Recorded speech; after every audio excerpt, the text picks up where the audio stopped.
Chaque citoyen doit se sentir responsable du devenir de l'ensemble dont il est solidaire et répondre à sa propre conscience. Ai-je fait ce que je devais? Me suis-je forcé de faire mieux chaque jour? Félix Houphouët-Boigny.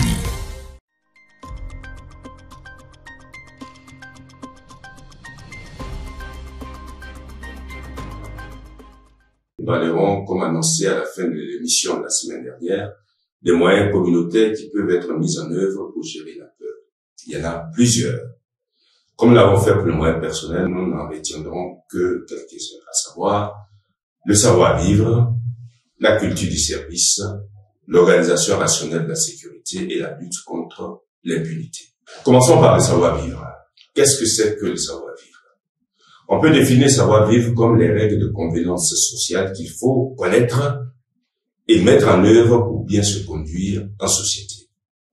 Le mot savoir-vivre a pour synonyme les mots suivants: correction, courtoisie, décence, délicatesse, discrétion, distinction, éducation, élégance, politesse, sociabilité, usage, etc. Et ce mot a au contraire les mots impolitesse, inconvénience, incorrection.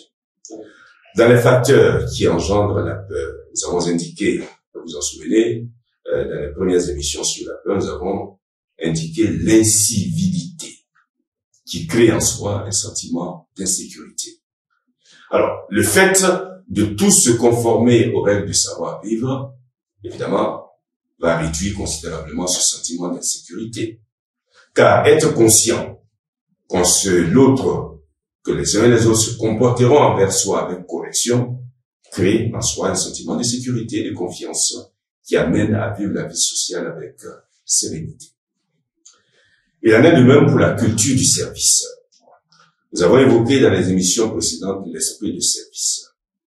Servir, c'est œuvrer gratuitement pour le bien des autres. C'est aussi considérer que le bien des autres est aussi important que notre propre bien. Le service est quelque chose de grandiose, car nous le savons tous, la réaction première de l'homme, quelle est-elle? C'est de penser d'abord à soi, avant de penser aux autres. Le dicton populaire d'ailleurs que nous utilisons les uns les autres, la charité bien ordonnée commence par soi-même, le dit si bien. Nous sommes tous solidaires, nous l'avons dit, les uns des autres dans la vie sociale. La conscience de cette interdépendance facilite le service. Le service rend plus grand, nous l'avons dit, et c'est bon de le répéter. Le service rend plus grand que le pouvoir. Pouvoir d'ailleurs qui lui-même doublé du service, acquiert toute son utilité et sa noblesse. Lorsqu'on sert les autres, que ce soit dans la famille, dans la vie professionnelle ou dans la vie sociale, l'on démontre par là que l'on n'est pas maître des autres, mais à leur service. Et c'est tout à notre honneur.